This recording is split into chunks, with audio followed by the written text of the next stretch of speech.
안녕하세요. 좋아요의 좋아해요입니다. 이제 연말 연시인데 술자리가 많아질 것 같아 너무 기대돼요. 저도 술자리 정말 좋아해요.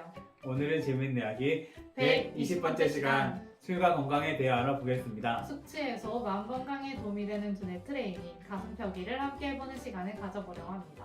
와!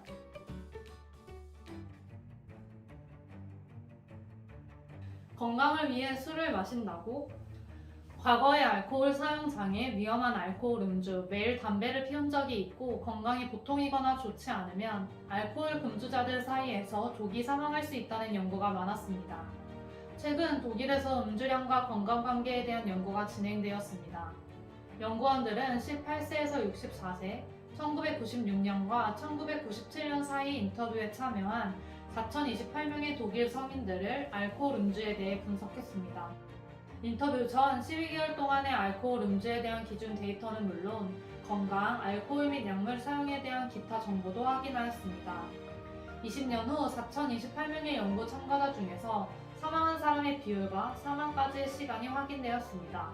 이전에 금주한 사람과 낮거나 중간 정도의 알코올 소비자 사이에서 비교했습니다. 금주자 중 322명은 이전에 알코올 또는 약물 의존 또는 양용, 알코올 위험이 있는 음주에 대한 하나 이상의 기준을 충족했거나 음주를 줄이거나 중단하려고 시도했거나 매일 흡연했거나 자신의 건강에 대해 스스로 평가하도록 했습니다. 금주자 중 114명은 과거의 알코올 사용 장애 또는 위험한 알코올 소비가 있었습니다. 또 다른 161명은 그러한 알코올 관련 위험이 없었지만 매일 흡연했습니다.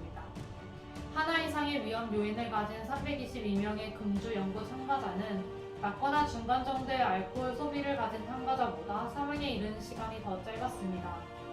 연구 결과 첫 접촉 시 알코올 금주자의 91%는 이전에 알코올을 섭취한 적이 있고 72%는 이전에 알코올 또는 약물 사용 장애, 이전에 위험한 알코올 소비, 금주 또는 음주를 줄이려는 노력에 하나 이상의 기준의 병력이 있음을 확인했습니다. 금주, 매일 담배를 피우거나 건강이 좋지 않은 경우 사망률의 측면에서 이러한 위험 요소가 없는 금주인과 건강이 우수함에서 우수함까지를 스스로 평가한 사람과 낮은 양에서 중간 정도의 양의 알코올을 섭취한 사람 사이에 통계적으로 유의한 차이가 없었습니다. 과거에 하나 이상의 알코올 또는 약물 사용장의 기준을 충족하고 연령 및 성별 조정 후에 충족한 사람의 경우 위험 요인이 없는 125명의 금주자는 심혈관 및 암 사망률에서 적재 알코올 소비자, 중증도 알코올 소비자와 통계적으로 유의한 차이를 보이지 않았습니다. 위험 요인에 대한 명백한 이력이 없는 사람들의 기대 수명은 낮거나 중간 정도의 알코올 소비자와 비슷했습니다. 알코올이나 담배와 관련된 위험 요소가 없는 건강한 금주자는 낮거나 중간 정도의 알코올 섭취자보다 사망률이 높지 않을 수 있다는 것을 확인할 수 있었을 뿐 건강상의 이유로 술을 마시는 것은 권장하지 않습니다. 이 연구는 플로스 메디신에 실렸습니다. 술을 마시면 다음날 어김없이 찾아오는 고통이 있습니다. 바로 속쓰림과 머리 아픔으로 대표되는 숙취입니다. 술자리가 계속 이어지면 함께 오는 피로를 이겨내기 쉽지 않습니다. 알코올로 기분을 전환하는 것보다 신체 운동으로 기분을 전환하는 것이 좋습니다. 숙취해소, 마음 건강에 도움이 되는 두뇌 트레이닝, 가슴 펴기를 함께 해볼까요? 숙취해소, 마음 건강에 도움되는 두뇌 트레이닝, 가슴 펴기를 함께 해보겠습니다. 편안하게 자리에 앉습니다. 허리를 펴고 자리에 앉아 양손을 앞으로 나란히 뻗습니다.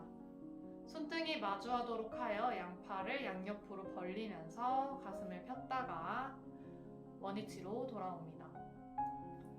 손등이 위를 향하게 해서 양팔을 옆으로 벌리면서 가슴을 폈다가 원위치로 돌아옵니다. 손바닥을 마주하도록 해서 양팔을 옆으로 벌리면서 가슴을 폈다가 원위치로 돌아옵니다.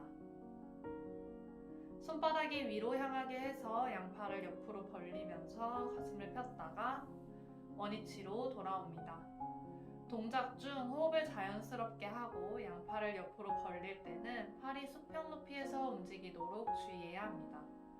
우울한 기분을 날려버리고 활기찬 모습으로 변모하고 싶다면 움츠려든 가슴부터 활짝 펴주세요. 가슴을 펴면 순간적으로 내려 올라가는 혈류가 증가해 머리가 맑아지는데 머리가 맑아지면 자연스럽게 의욕이 커집니다. 가슴 펴기는 숙취로 인한 메스꺼움과 답답함을 해소하고 뻐근한 몸을 풀어주어 혈액순환을 원활하게 해줍니다. 이제 눈을 감고 작고 길게 이 소리를 냅니다.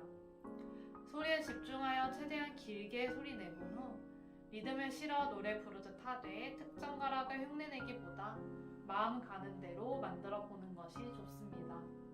소리를 내면서 가슴에서 옆구리를 지나 척추까지 울리는 것을 충분히 느껴봅니다. 마무리로 3회 정도 숨을 크게 들이마시고 내쉰 다음 손바닥을 뜨겁게 비벼 얼굴을 쓸어줍니다.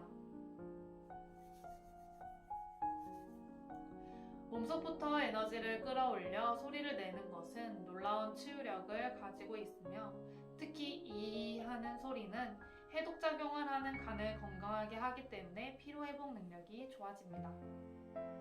자, 이제 멈춰주세요. 가슴 펴기 어땠나요? 가슴 펴기 해보니까 호흡이 편안해지고 상쾌해졌어요. 숙취 해소, 마음 건강에 도움이 되는 두뇌 트레이닝, 가슴 펴기를 해보는 것은 어떨까요? 술과 건강 가슴 펴기에 대해 알아보았습니다. 유익하셨나요? 유익하셨다면 구독 버튼과 추천 영상을 눌러주세요. 눌러주세요. 감사합니다. 감사합니다.